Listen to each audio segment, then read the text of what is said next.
Good day once again, Jason Haynes here, QPL Rural, with another look around the Riverina at what's been happening in agriculture.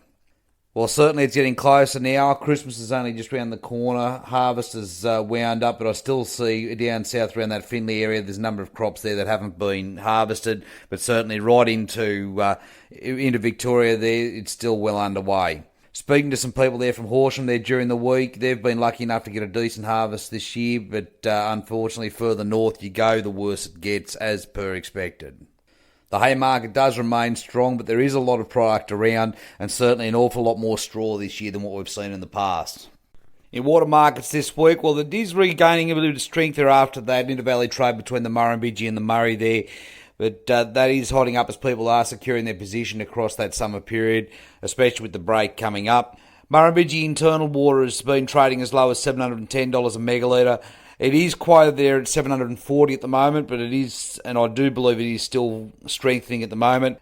MIL, New South Wales Murray water, is trading at $630 a megalitre. New South Wales Murray below the choke at $770 to $800 a megalitre. Vic Murray, $630. Vic Murray below the choke at $770 to $800 again. And in the Lachlan, $500 to $520 a megalitre. Now, Zone 3 bore water in the lower Murrumbidgee is still being quoted at $220 a megalitre, so it is that $220 to $230 is probably where that market is. Zone 1s and 2 are higher than that at the moment. In permanent trade going into the summer period, Murrumbidgee General Security is around that $2,000 a megalitre.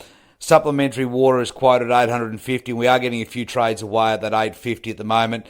New South Wales Murray, so this is MIL water, and this is where I think there's probably a bit of buying opportunity there if you're prepared to take a longer view. It was quoted to me the other day at $1,200 to $1,400 a megalitre, so a significant difference there on a product that I know it's got zero allocation at the moment, but generally speaking has an allocation just below what Murrumbidgee General Security does each year.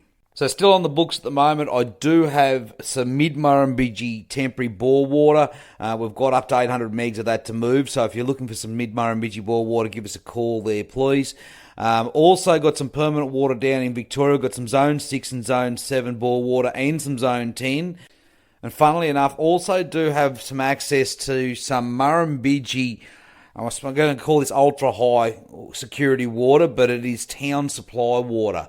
So there's a parcel there of town supply water that we can move off on a permanent basis as well. So this is allocated before your high security water. So if anyone's looking to trade in that, please give me a call there. We've got a parcel available at the moment. In rural property this week, well, Craig and Andrew and Lachlan were lucky enough to move those properties that are down in Victoria at the moment down and around Wangaratta there. So some two good hobby-sized properties there have moved on. Also, Mount Olive here at Narendra, that's been moved on again. That's now under contract.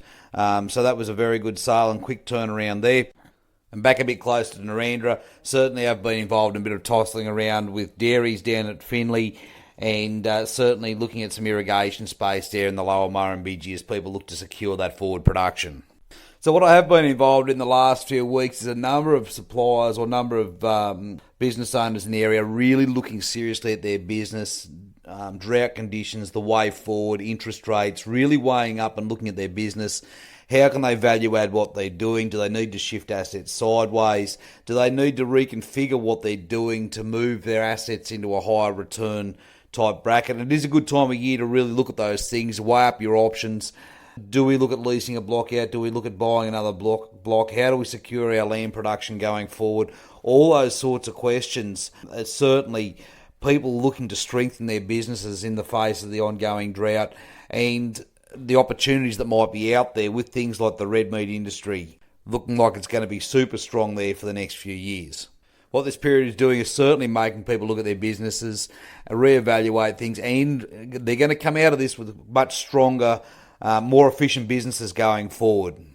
It's like my father-in-law used to say, you always come out of a drought with a better herd than the one you went into it. And the same is to be said with a lot of businesses out there. So always happy to sit down and consider your options. There are ways of securing that little bit of feed, keeping that herd alive and that production system alive, perhaps with a little bit of irrigation, an offset property somewhere. There are people that are doing it very well at the moment, and we're always happy to show you the options, go through your options with you, and perhaps explore with you some opportunities that might be out there for your business to take you into 2020 and beyond. Now, as always, if you'd like any more information during this crazy time of year, give me a call on 0488 594 450. We'll be available right through the Christmas period. We're only a phone call away, so please give us a call. I look forward to catching up with everyone again next week. Cheers.